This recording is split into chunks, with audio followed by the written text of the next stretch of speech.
YouTube, how the fuck you doing? Hey guys, Nadeshot. Today I'm bringing you a brand new video, and if you guys did not know, Ranked Play went live finally yesterday. Season 1 has begun, so that means you guys get to play all the game types and maps that we play in MLG and really get some good practice. But what I've discovered after playing all the uplink maps, so basically there's 3 uplink maps that you play in Ranked Play. It's either Biolab, Comeback, or Detroit. And I've noticed that a lot of you guys are really bad at throwing the satellite into the uplink. Like, whenever I play, you guys always just heave it, just like this guy did, and he completely missed. And it's like the funniest thing in the world, man. I was tweeting about it last night. I made like a really good reference. It's like watching me play basketball in real life. Like, I'm very average and I'm very uncoordinated when it comes driving to the rim, but it warms your heart because I'm trying anyways. Like, it's just so much fun to watch and play with. I was laughing last night while playing.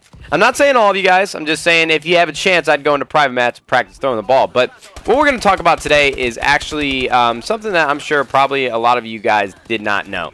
But I started playing competitive Call of Duty in Call of Duty 4. And so when a lot of people come into the competitive scene, they see like me with all these viewers and they see that I'm doing really well. And when they see tournaments like the Call of Duty Championships, we're playing for $1 million, this, that, and the other.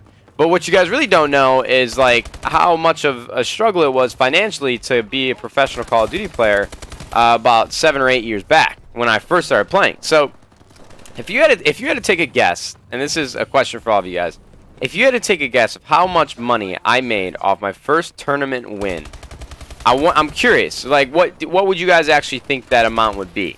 And I'm going to tell you, because this is like one of my favorite stories, because it was the first time where I made money playing a video game, and it was the most exciting thing in the world to me. And even though it was such a very small amount of money, I didn't care. I was just so proud that I had finally done something that I set my mind to, and it worked. It paid off. So back in Call of Duty 4, this is in probably 2008. On Game Battles, which is still around today, it's owned by MLG, where you can play matches against other pro players or other players that are in the scene and just play against more competitive people. They had tournaments every single day, and they weren't all 4v4 tournaments. It was like 2v2 search and destroy tournaments, 3v3 search and destroy tournaments, but 2v2 S&D tournaments were really popular back in the day. So you pay like 20 bucks to play in a tournament, and then you'd have the prize, and that was it. You competed. And to be honest with you, 2v2 Search and Destroy is a really fluky game. Like, you're not going to win every single tournament because there's a lot of randomness to it that goes into playing, because it's like who sees who first, like who pushes what bomb. It's like playing checkers. When you're competitive Call of Duty is supposed to be like playing chess, where you're making moves in advance, but in reality you're just reacting to what happens. That's why I call it checkers. But either way, we're playing, right? It's a 2v2 M4 carbine only search and destroy tournament. And it's like only a 4-round tournament because there wasn't that many teams in it. But I don't care. It's like one of my favorite stories, and you guys got to respect it. So basically, what had happened was we won the first 3 rounds, right? And we made it all the way to the finals. And honestly, thinking back on it, when I was in that tournament, I felt like I was playing at Call of Duty XP.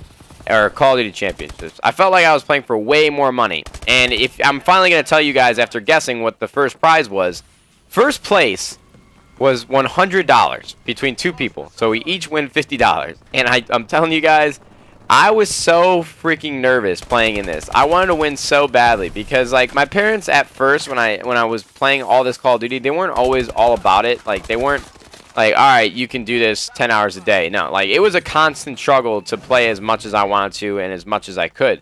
So my goal was just to win that tournament, just to prove to them that what I was doing like had some sort of future in it.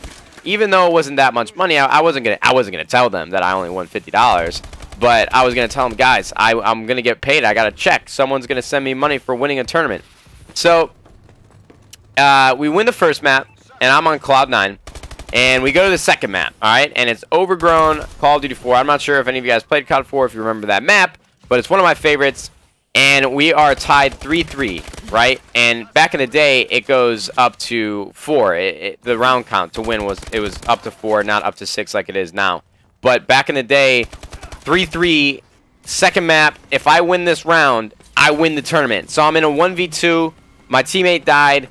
I'm like legitimately shaking. I have a crazy adrenaline rush because I'm not sure if you guys have ever played for money in Call of Duty, but like even now, like when I'm competing at tournaments, you get like some crazy adrenaline rushes when you're in like a really clutch situation and it's really high pressure, high stress, high anxiety, whatever. And so we're in a 1v2.